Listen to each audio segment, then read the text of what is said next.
I can't tell you how excited I am about the restart of in person Sunday school on both campuses on Sunday, October 4th. I've been meeting with our teachers, and I can tell you that they're just as excited as I am. I'm sure they've been in touch with you about any changes that may have taken place concerning your class. But if you've not had contact with a teacher or if you've never been a part of our Sunday school ministry, please contact me at Dwayne at rockdalebaptist.org, and I will connect you with a class and a teacher that will fit your demographic. Pastor Billy's going to be giving us more specifics on the restart and ways that we will be working to ensure we're as safe as possible as we return to in person Sunday school October 4th. See you soon. Thank you, Dwayne. And as Dwayne just shared, we are going to be coming together back once again for in-person Sunday school on October the 4th. That is 10-4. That day will be here before we can turn around. And up to this point, I hope you have already received some communications about what that day looks like. In fact, everyone should have already received, or most everyone should have already received a letter in the mail giving some explicit directions as to what to expect when coming back. Now, I have a medical professional friend, and she says this: you want to remember the 3 W's. The 3 W's. Everybody hold your fingers up right now. 3 fingers. The 3 W's are this.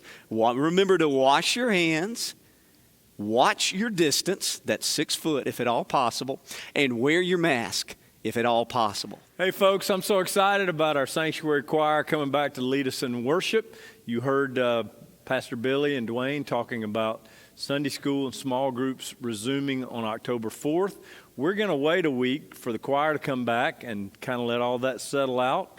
And the choir will be leading us in worship on Sunday, October 11th. I hope if you're in the sanctuary choir that you'll make plans to join us right here in the choir loft at 8:30 that morning for our run-through. Hope to see you there. We've recently made some technology upgrades at both campuses that I think you'll benefit from. At the Stanton Springs campus, we now have the capability to show you the lyrics to the songs while you're worshiping via video over Facebook, or if you're in the overflow room. Many of you have requested that, and starting this Sunday, we'll be able to do that.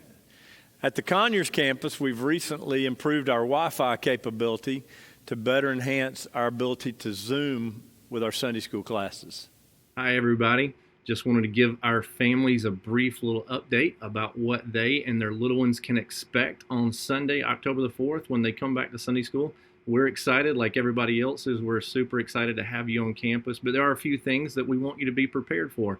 Your little ones, when they come down the hallway, we'll have a small little digital thermometer that we'll scan their foreheads with. Some of them may have already had that before or experienced that, but you may want to get a chance or take the time to tell them what that's going to be like. I don't think it'll be too scary at this point. We can have a lot of fun with that.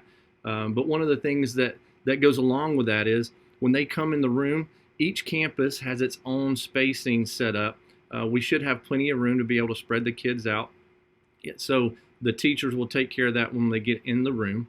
But then when they get in the room, your kids may see some new equipment, let's call it that. But they're air purifiers. Each one of our spaces will have air purifiers to try to take care of and just make sure it's as clean as possible of an environment when they're there.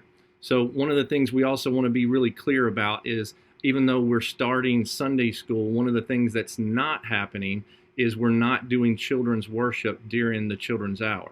But we are going to have the nurseries available for those that are 4 years old and under. So we call it extended teaching care at both campuses. We want you to be able to plan on that. If you have kids that are older than that, then please bring an activity bag. Many of you have already been doing that. You do that every single week. Continue to do that for the time being. We do hope to start children's worship back in the near future. But until then, we just want you to be prepared and know what you're walking into on Sunday. Now, as it relates to extended teaching care, we need some help. So as you know, many of our volunteers, our core base of volunteers in the nursery, they tend to fall into that range of high risk as it relates to COVID. So many of them will not be returning.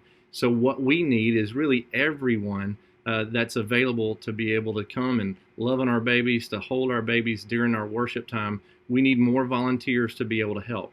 If that's you, if you'd be willing to give of your time to be able to serve in that way, just contact me or Dwayne on each one of the campuses. We'll get your name to the proper people.